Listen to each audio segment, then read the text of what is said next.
Lovely, and I'm a little choked up. I invite you to rise and bow your spirit for our scripture.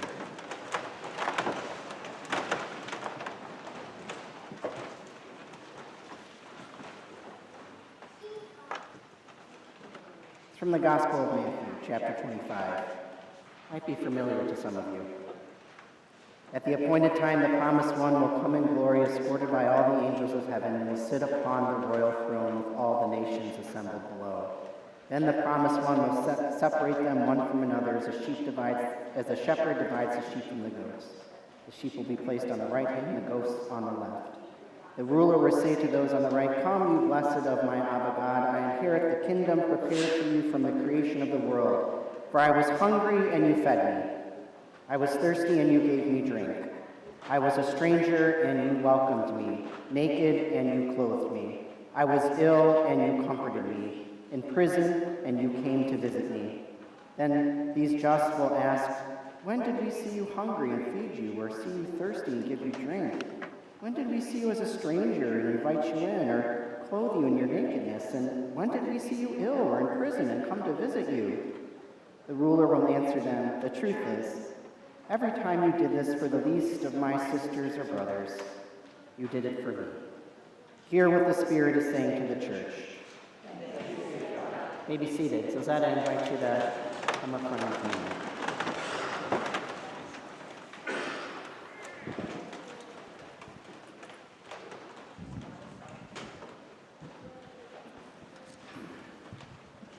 So as part of our Pride Month celebration, we invited Centerlights who identify with the LGBTQ community to consider sharing their story, kind of a form of a testimony.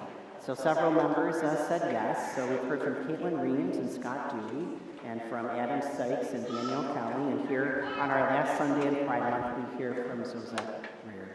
Zozette, thank you so much for saying yes and being willing to share some of your story.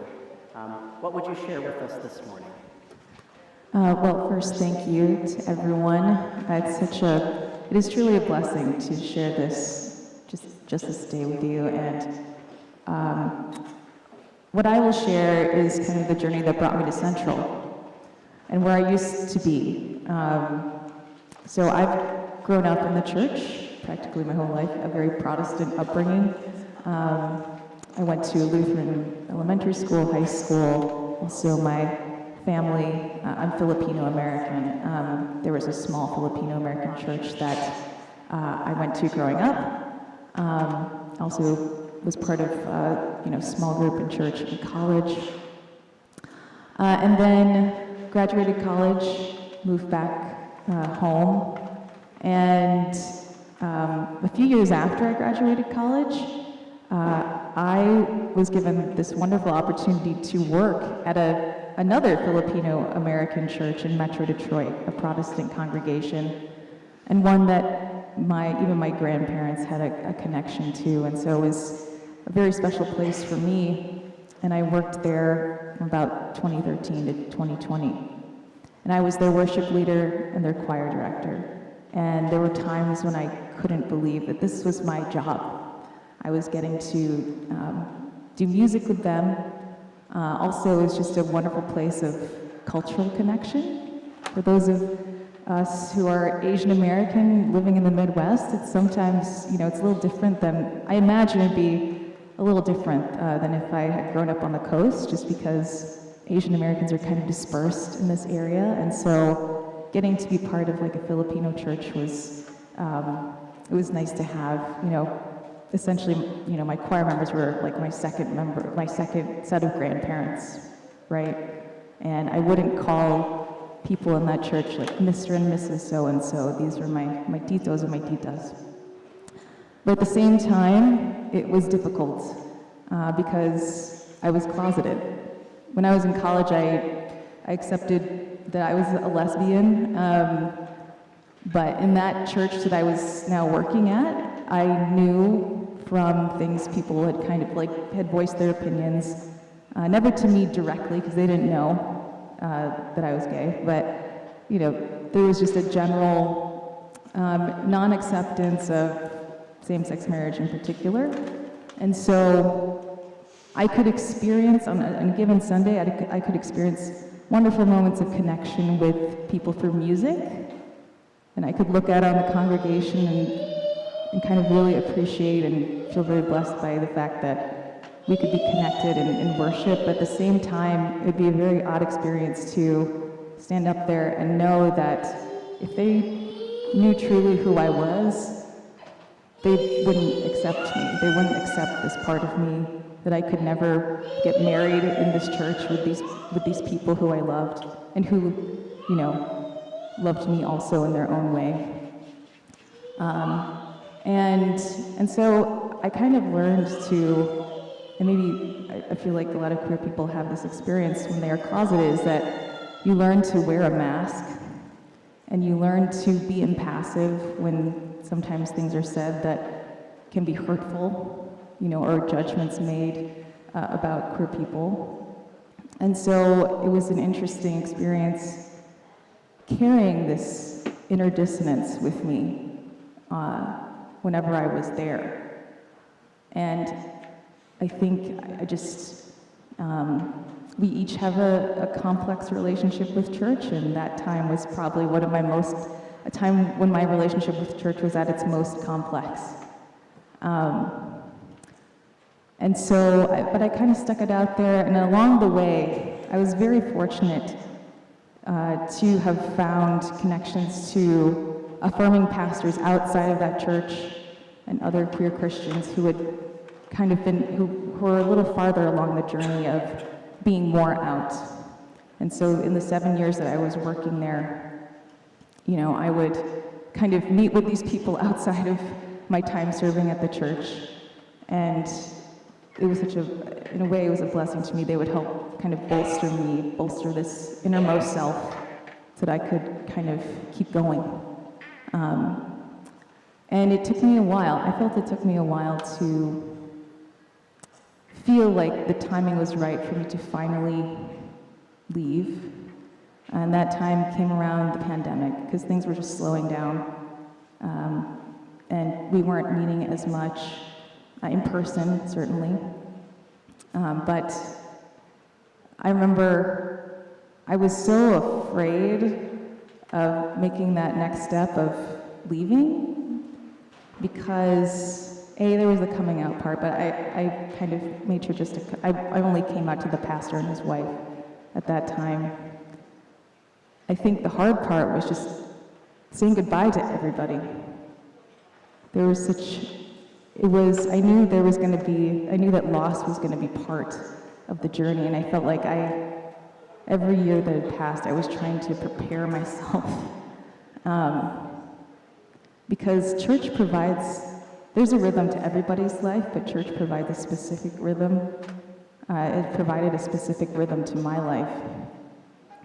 And, after I came out to the pastor and his wife, I gave my 2 weeks. The whole church gave me a lovely send-off service, not truly knowing the reason why I was leaving. And then after that, I grieved. I grieved this community, right? And because you feel the absence of community. Even if the relationship was complicated, you still feel it. And I also, in the same way, on the other side of that coin, I also felt there was also a freedom there as well. Because then I had an opportunity to find a faith community where I could truly belong, where I could find a spiritual belonging. Because even though I certainly culturally belonged, by virtue of being Filipino-American myself, I felt like there was a little bit of a disconnect because we weren't theologically in the same place. So this is 2020, and I took a break from church for a while because for those of us who have served in church, it's a real commitment. You're going there multiple days and spending multiple hours preparing to serve and serving. And I just felt like I needed time to really understand where I was at that time spiritually, and I feel like my understanding of God had also shifted throughout this entire time of coming out and leaving that church. And before I was going to potentially commit to another faith community, I really wanted to make sure I felt really safe. And I didn't even know totally what that felt like. And I had to kind of just give myself time and be patient. And I went to many different churches in the span of 5 years. And not really committing to one church or the other for really an extended period of time. And it wasn't really until last year that I felt that it was time to find another faith community, and it was because of the way of the world, and I really just felt that I needed that grounding of a community of faith again. But I didn't know exactly where I should be. And so in the summer, I was kind of signing on to a bunch of churches on a given Sunday online on their virtual, on their live streams,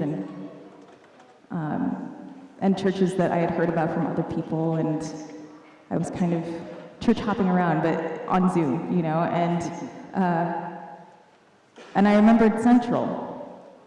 And I remembered Central because of Art Park.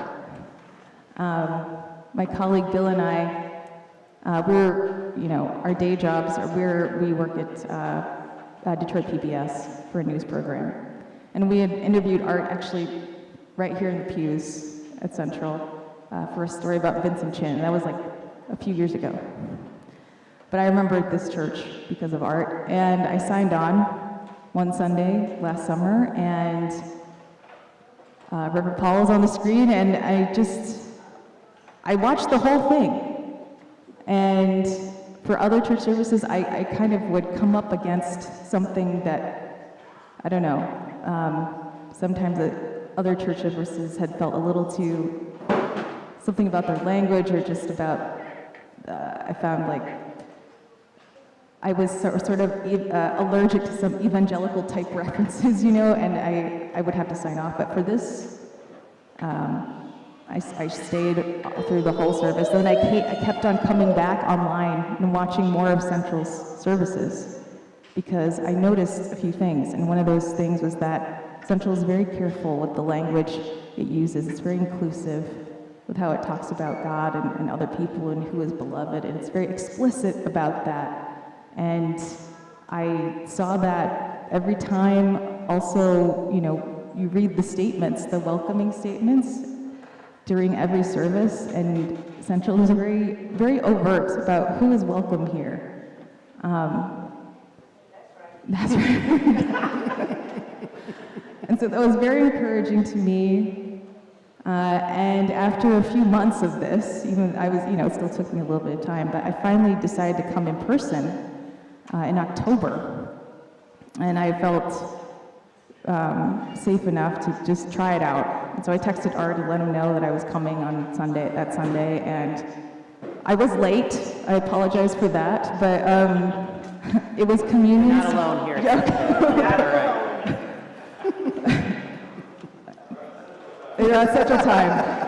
Yeah. But it was Communion Sunday, I believe, and I remember I was still in time for that, thank goodness. But I was sitting probably over there, towards that the midsection over there, and I was just trying to be open. I just wanted to see how would it feel to be at Central in person, and I'm a musician, and I was I was enjoying the music, and the choir was singing during the service, and they were singing a medley, and the first song in the medley was about justice rolling down like waters, but it was the second song that kind of was a very reassuring thing to me that this is where I should be. Because the second song was, "Come Thou Fount of Every Blessing." This is a song that I used to sing a lot when I used to be a worship leader at my former church. And I had tried actually to sing it. Sometimes the songs that I used to sing, they just don't work for me now. I actually tried to sing that song last summer, just by myself. And for whatever reason, I could not get through the whole song. There was just a block. And I remember maybe getting to the second verse, I just had to stop and put my guitar down. But the Sunday I was here at Central, I heard the choir singing it, and I heard them singing it in a specific way, right? They changed the language just slightly so it was more inclusive, and I felt like in that moment, I actually got really emotional sitting there and listening to the choir singing it, because I felt like God was saying to me, "You had trouble singing the song earlier? That's okay. I'll sing it to you." Right? Amen. And it was like God was saying, maybe it's okay. It's okay to be here. Come back. It's okay to come back. And my heart was just kind of opened. It broke open.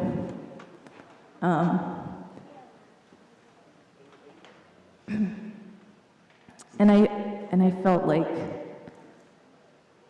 when I think we have moments when our eyes and our hearts are open and we feel the unconditional love of God, and it's overwhelming. And that's what I felt in that moment. And I kept coming back after that. And I feel like I have experienced so much I feel like Central is truly a place where the love of God, where you all embody the love of God very overtly. Like there's no qualms about being welcoming or being loving. And I also experienced that at Pride and Central walks at Pride, and I got to walk with them this year. And I got emotional again, and I wasn't expecting to be. But there was something about all of us kind of walking down the road and seeing people on both sides of the road, and you know, we're wishing people happy Pride, and I couldn't help but think in that moment of kind of where I had been, you know, 10 plus years ago, and the journey that God has brought me on to be able to walk with you all openly as myself. And to not feel like, and to feel complete acceptance, and to celebrate with you all, you know, who God is. And so I'm just really grateful to be here. And yeah, I don't know. So is that we're grateful to have you here with us. Thank you for sharing. Yes, please give her a warm round of applause.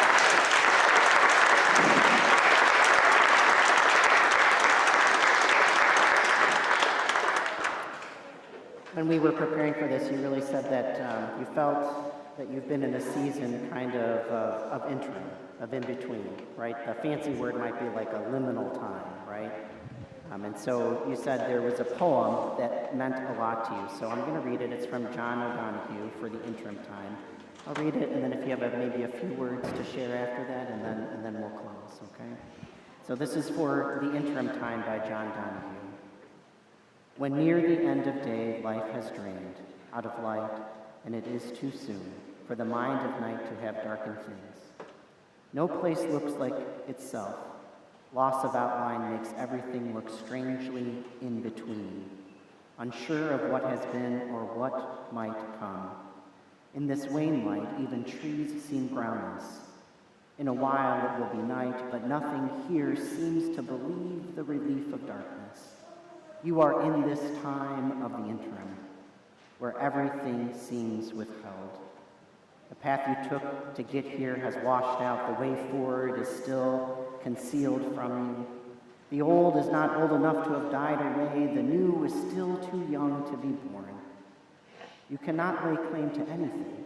In this place of dusk, your eyes are blurred, and there is no mirror. Everyone else has lost sight of your heart, and you can see nowhere to put your trust. You know you have to make it your own way through. As far as you can, hold your confidence. Do not allow confusion to squander this call which is loosening your roots in false ground that you might come free from all you have outgrown. What is being transfigured here in your mind, and it is difficult and slow to become new. The more faithfully you can endure here, the more refined your heart will become for your arrival in the new dawn. Thank you. Yes, that's been a very important poem to me throughout my whole journey. John O'Donohue used to be a priest. Also, he was also a poet. There's a particular phrase in there that I have hung on to.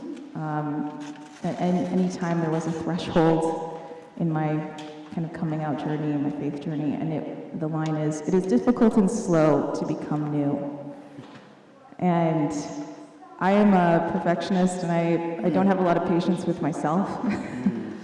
But God has so much patience, and it's evident to me throughout my life.